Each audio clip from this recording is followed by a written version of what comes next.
মানুষ যদি দুটো গালি দেয় চুপ করে থাকে, ও তার আমল নামা নিয়ে আল্লাহর সামনে দাঁড়াবে, আর কিয়ামতের মাঠে বহু নেকি ফ্রি ফ্রি পাওয়া যাবে। এটা কি জানেন? কিয়ামত অনেক নেকি বিনামূল্যে ফ্রি ফ্রি আসবে আমল নামায়। কেন আসবে বলি হাদিসটা। নবী সাল্লাল্লাহু আলাইহি ওয়াসাল্লাম বলেছেন, তোমরা কি জানো সবচেয়ে বড় মিসকিনকে? দরিদ্র মানুষকে, মিসকিনকে। সাহাবীরা বলছেন, আমরা তো মনে করি যার সম্পদ কম সেই মিসকিন। নবীজি বলছেন, না, প্রকৃত মিসকিন সে ব্যক্তি নয়। প্রকৃত মিসকিন সে ব্যক্তি যে কিয়ামতের মাঠে উঠবে উহুদ পাহাড়ের সমান নেকি নিয়ে উঠবে। উহুদ পাহাড় দেখেছেন তো? বিশাল পাহাড়। উহুদ পাহাড়ের সমান নেকি নিয়ে উঠবে। নামাজের নেকি, যাকাতের নেকি, হজের নেকি, ওমরার নেকি, বিভিন্ন নেকি। কিন্তু দেখবে সামনে বহু মানুষ দাঁড়িয়ে আছে। কেন দাঁড়িয়ে আছে?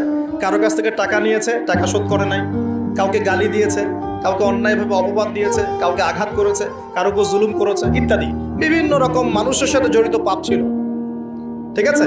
কারো গীবত করেছে, কাউকে তহমত দিয়েছে ইত্যাদি।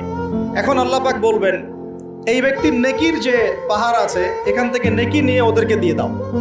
বলেন নাউজুবিল্লাহ।